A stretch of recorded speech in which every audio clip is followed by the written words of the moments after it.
مسؤوليinta jaamacadda Al-Najaax ee magaalada Burco ayaa soo xidhay nadwo cilmiyeed loogu magac daray al-usbuuc athaqaafi al-cilmi al-awwal oo diiradda lagu saarayay habka loo soo nooleyn karo luqadda Carabiga maadaama ay tahay luqadii uu ku soo degay Quraankeena Kariimka isla markaana ay qiimo weyn ka yeelato bulshada Soomaalida dhexdeeda dood cilmiyeedkan oo ay soo qaban qaabisay kulliyadda luqadda Carabiga ee jaamacadda Al-Najaax ayaa muddo 7 ka soconaysay masjidka Indha Deere Al-Madiina ee magaalada Burco waxaana ka soo qayb galay culimaadudiin salaadiin arday maamulka iyo macallimiinta jaamacadda Al-Najaax iyo marti sharaf kale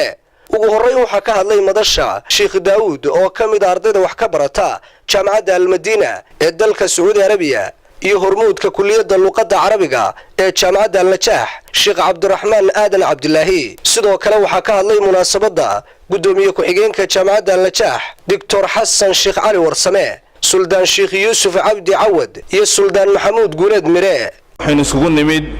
جنانت كي ختام كي لسوح ريي ندودي مركا كسعتي أسبوع هايد مركا لوجو قاعد دري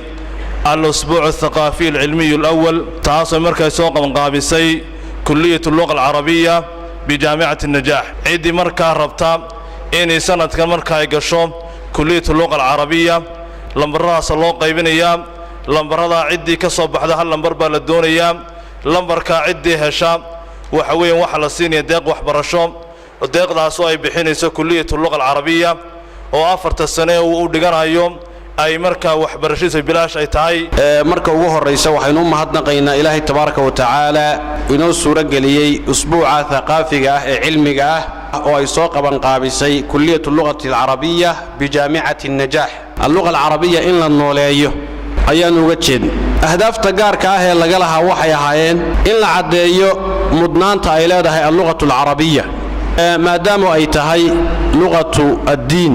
ayna tahay luqad muslimiinta oo dhan ay wada leeyihiin waxaan u mahadnaqaynaa guud ahaan jaamicatu Najaax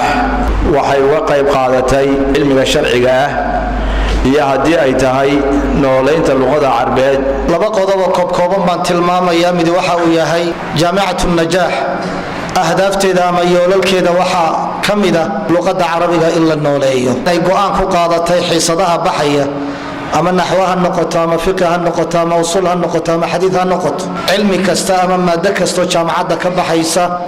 inuu ku bixiyo af Carabi inuu ugu sharxo in macallinku maadadii cilmiga ahaydna uu gudbiyo af Carabina uu ku gudbiyo waxay u baahan tahay taasi mustawa sare oo luqadeed bay u baahan tahay luqatul kitaab wa luqatul quraan wa luqadii sunnada wa luqadii ugu horeysay bini aadam uu ku hadlo beriga af Soomaaliga dhigay af Soomaali tayaysan booha af Soomaali haatan dhaqankii Soomaaliya ka turjubaya taariikhdeedii ka turjubaya juqraafigeedii ka turjubaya waxaan ku dhigan jiray juqraafiga dugsiga dhexe qaaradda Afrika dhammaan magaalo madaxyadooda iyo dal waliba cimilada gaarka uu leeyahay dal waliba dhaqaalaha lafdhabarta maxaa ah laakiin af Soomaaliga maanta la dhigtaa waa af Soomaali ay dajiyeen hay'ado ujeedada leh oo aan dhaqankii ka turjubayn نزل به الروح الأمين على قلبك لتكون من المنذرين بلسان عربي مبين لغري كتابك كسو دغي وواجب ان برته وادريسو وادفاعده jaamacadda Al-Najaax ee magaalada Burco oo jirtay muddo kooban ayaa horumar baaxad leh ka sameysay dhanka waxbarashada xiriirna la yeelatay jaamacado jiray muddo nus qarniya oo ku yaala daafaha dunida Cali Daahir Maxamed Boos TV-ga Universal Burco